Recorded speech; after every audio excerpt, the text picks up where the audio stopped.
So you're looking at a huge... Why would you want to do that, Glenn? Well, there are several reasons why people may do that. First of all, they might not have many other resources, and they have to have that. Perhaps they've been forced to retire, lost their job somehow, and the Social Security benefits are available. Also, you should know that a widow could start taking Social Security at age 60.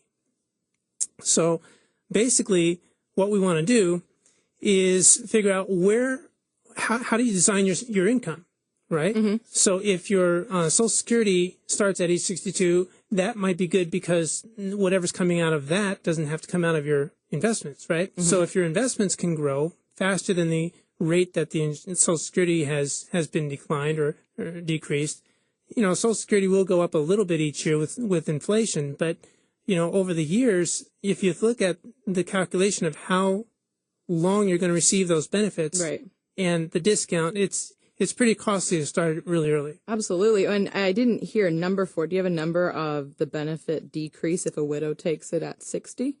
Well, that is going to be in the neighborhood of 30% as well. Well, not good. No. But if you wait until after your full Social Security age and delay it all the way up till age 70, then your benefit actually increases from 6 to 8% per year. Which is great. Which can make a huge amount of difference in money. Probably hundreds of thousands of dollars from 62 to maybe 70 if you started at 62 versus 70, right? Right. So what some people do, if they have enough resources, they'll, let's say a married couple, the one person will apply and then suspend their benefit. Mm-hmm. If you reach full retirement age and you don't really need the income because you have plenty of other resources, then you can apply and then suspend and wait until age 70 to start actually getting it. But by applying and suspending, then your spouse can take the half, the benefit based on half of that person's income, and it's at a higher rate. All right, then if they started at age 62. Right. And so 6 to 8%, if you wait 3 years, can equal a lot of money, right? A lot of money, right. And then what happens is, because the spouse can receive 50% of the one spouse's benefit, right, if that's larger than what they would have earned on their own record, then that's what they get. Yeah. So if one person applies and suspends and starts taking it at age 70, then automatically the spouse is going to receive a higher benefit bumped up when the one person starts taking their benefit at age 70 finally. Right. So can one person suspend benefits and one person take them early? Yes. Can you do combinations of these things? Right. Okay. Well, and in terms of, speaking of benefits, talk a little bit about Medicare, because you mentioned enrollment's automatic at age 65 if you're already receiving Social Security retirement benefits. That's right. But if you're not receiving Social Security Social Security income, then you're going to have to remember to apply for Medicare. It's just not automatic. Okay, so if you're choosing to suspend or wait or not take it early, you have to apply for Medicare on your own. It's real important not to overlook that. Yeah.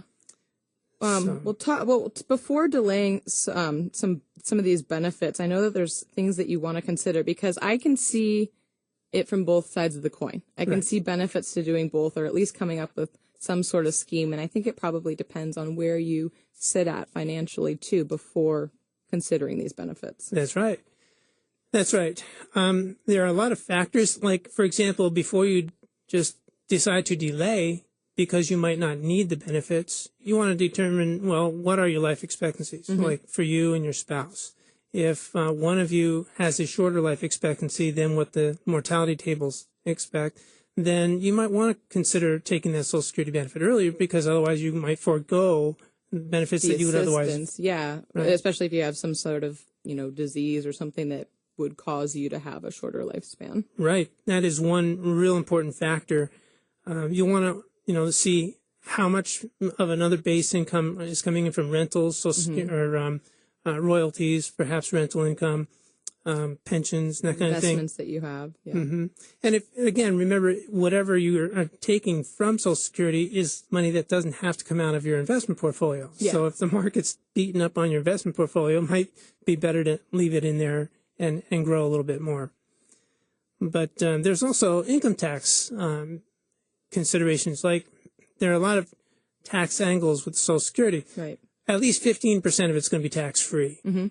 So think about that versus taking fully taxable money out of an IRA account, for example, right? So taking it from Social Security is going to put you in a lower tax bracket, perhaps, than taking money out of your IRA account. So the source of income really matters. Absolutely. Yeah. And then another consideration is the viability of Social Security. This is something I was interested to get to. Yeah. And there's a lot to that. There's a lot of history. And then next time I actually come on, I'm going to actually go into the viability of the Social Security program, a little bit more detail. I'm afraid that I won't have any. It is very possible. At the rate that, well, when it first started, there were like 15 workers supporting every retiree. Right now, there's like 3. Oh. Yeah. So, and the lower the unemployment figure, or the lower that the employment figure goes, the more strain there is on the taxes being collected to support the ongoing benefits that are right now being used. So it is really, you wonder, okay, with the debt, the situation the way it is, what's it going to look like 5 years from now? Right. All right. So I'm going to go into a little bit more detail on that next. But again, there's a lot of decisions regarding whether you should take Social Security early, wait, and whether you're single or married, and how that's going to impact your benefits in the future. I would highly recommend that people take a look at the resources on the Social Security website. Yeah. It's such a huge decision. Well, it doesn't sound like something someone could do on their own. I talked about people putting their heads in the sand. This isn't something where you can determine your problem or where you stand probably by yourself unless you spent most of your life understanding how it all works. It's a lot more easy when you sit down, like, for example, with a person like me who can actually show over a period of time what those alternatives might look like and what the best option might be. Because we'll do the calculations for you and kind of help you with those decisions. Absolutely. And we have just a couple of minutes here where Glen Thiessen's with us, wealth advisor with Transition Planning, Inc. You had written down a few stories at the end of and I wanted to know about Wilma. Yeah, I used Fred and Wilma, just safe names and so forth. So, for example, if this is right off the website, by the way. I just inserted the names. Kind of explaining how these situations can work for retirement, which is even benefits early or late for people. Great example. If Wilma's under full retirement age and qualifies on her own record, then Social Security will pay her that amount first. But if Wilma also qualifies for a higher amount as a spouse, then on Fred's record, then she'll get a combination of benefits that equals the higher amount. So that's very generous of Social Security benefits. The website also confirms the validity of Fred's plan to file for his Social Security benefits at his full retirement age and then suspend his Social Security income until age 70, at which time Wilma could refile for Fred's higher Social Security or higher spouse benefit. Right. So it actually says this is the actual verbiage. If Fred is full retirement age, then he can apply for retirement benefits and then request to have payments suspended. That way, Wilma can receive his spouse's benefit and Fred can continue to earn delayed retirement credits until age 70. So the combination of these two paragraphs would indicate that Wilma could start receiving Social Security income based on her earning record at age 62 and 4 months, based on when she was born. And then when she qualifies for the higher amount as a spouse based on Fred's earning record, then she'd be able to refile for the higher spouse benefit when Fred reaches full retirement age at age 66.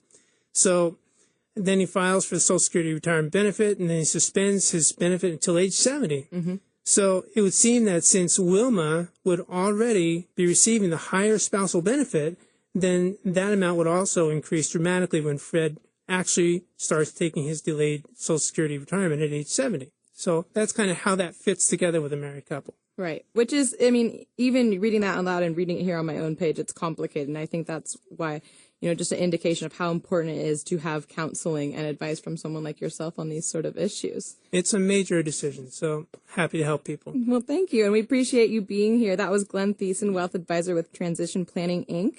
And when we come back, we're going to have Ryan Leopold here. We were just talking about retirement, but we're going to transition to a couple years before that when you might be thinking about buying your first home and need help navigating what it's going to take to purchase one and how much purchasing power you may have. Again, that was Glen Thiessen. You're listening to Brashenomics, and we'll be right back.